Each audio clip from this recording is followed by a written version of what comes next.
এজাহার নামীয় আসামি জনাব অবিউর রহমান খান, ব্যবস্থাপনা পরিচালক, অ্যাপল নেটওয়ার্ক লিমিটেড এবং অ্যাপল গ্লোবাল টেলিকমিউনিকেশনস লিমিটেড, এবং তদন্তে আগত আসামি জনাব Mohiuddin Majumdar, chairman, Apple global telecommunications limited হিসাবে দায়িত্বে থাকা অবস্থায় আইজিডব্লিউ প্রতিষ্ঠান অ্যাপল গ্লোবাল টেলিকমিউনিকেশনস লিমিটেড কর্তৃক বাংলাদেশের স্বার্থ থাকা সত্ত্বেও বিদ্যমান মানি লন্ডারিং প্রতিরোধান 2012-এর 2 ক এবং 2 ধারা লঙ্ঘনপূর্বক 463 কোটি 37 লক্ষ টাকারও বেশি মূল্যের প্রায় 6 কোটি 1,78,521 মার্কিন ডলার পাচার কিংবা মানি লন্ডারিং করা হয়েছে। আন্তর্জাতিক ইনকামিং কলের মূল্য হিসাবে অর্জিত অর্থ থেকে রেভিনিউ শেয়ারিংয়ের বাবদ বিটিআরসি তথা সরকারের প্রাপ্য টাকাও বর্ণিত অপারেটর কর্তৃক অদ্যাবধি পরিশোধ করা হয়নি। এতে দেখা যায় তদন্তকালে আসামি অবিউর রহমান খান এবং তদন্তে আগত আসামি মহিউদ্দিন মজুমদার যথাক্রমে IGW operator Apple global communications লিমিটেডের ব্যবস্থাপনা পরিচালক ও চেয়ারম্যান হিসাবে দায়িত্বে থাকাকালীন অপরাধমূলক বিশ্বাসভঙ্গ করত 463 কোটি 37 লক্ষ 46,149 টাকা মূল্যের 6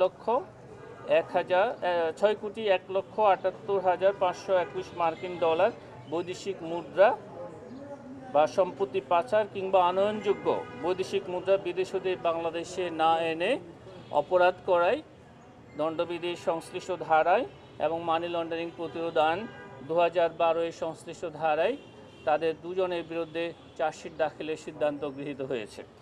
আসামি জনাব রাসেল মির্জা, ব্যবস্থাপনা পরিচালক, ভিশন টেল লিমিটেড, এবং জনাব এম বদিউজ্জামান, চেয়ারম্যান, ভিশন টেল লিমিটেড, দায়িত্ব পালনকালে আইজিডব্লিউ অপারেটরের ব্যবস্থাপনা পরিচালক এবং চেয়ারম্যান হিসেবে দায়িত্বে থাকা অবস্থায় অপরাধমূলক বিশ্বাসভঙ্গ করত 404 কোটি 90 লক্ষ 96,293 টাকা মূল্যের 5 কোটি 19 লক্ষ 67,464 মার্কিন ডলার বৈদেশিক মুদ্রা বা অর্থ বা সম্পত্তি পাচার করে কিংবা আনয়নযোগ্য বৈদেশিক মুদ্রা বিদেশ হতে বাংলাদেশে না এনে দণ্ডবিধির 409 ধারা এবং মানি লন্ডারিং প্রতিরোধ আইন 2012-এর সংশ্লিষ্ট ধারায় শাস্তিযোগ্য অপরাধ তদন্তকালে প্রমাণিত হয় তাদের দুজনের বিরুদ্ধে চার্জশিট দাখিলের সিদ্ধান্ত গৃহীত হয়েছে।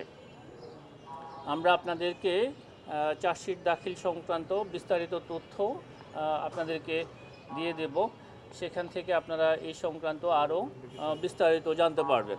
মূলত এখানে এই দুটি প্রতিষ্ঠান অ্যাপল নেটওয়ার্ক লিমিটেড এবং ভিশন টেল লিমিটেড যেই বৈদেশিক কলগুলো বাংলাদেশে আসে সেই বৈদেশিক কল বাবদ যেই রাজস্ব বাংলাদেশে আনয়ন করার কথা বিদেশ থেকে, এই কলের বিপরীতে যে অর্থ আমাদের পাওয়ার কথা সে অর্থ দেশে না এনে, এবং এটা কিন্তু মানি লন্ডারিং প্রতিরোধ আইন 2012 অনুযায়ী এই অর্থ বাংলাদেশে ফেরত আনার কথা, কিন্তু সেই রেমিটেন্স বাংলাদেশে এখন পর্যন্ত আনা হয়নি।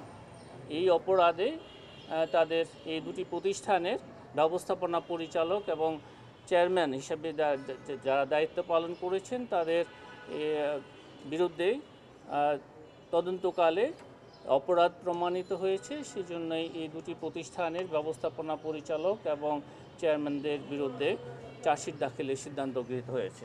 না, যারা এখানে তদন্তকালে যাদের সম্পৃক্ততা পাওয়া গেছে এখানে তাদেরকে বিরুদ্ধে চার্জশিট দাখিলের সিদ্ধান্ত গৃহীত হয়েছে।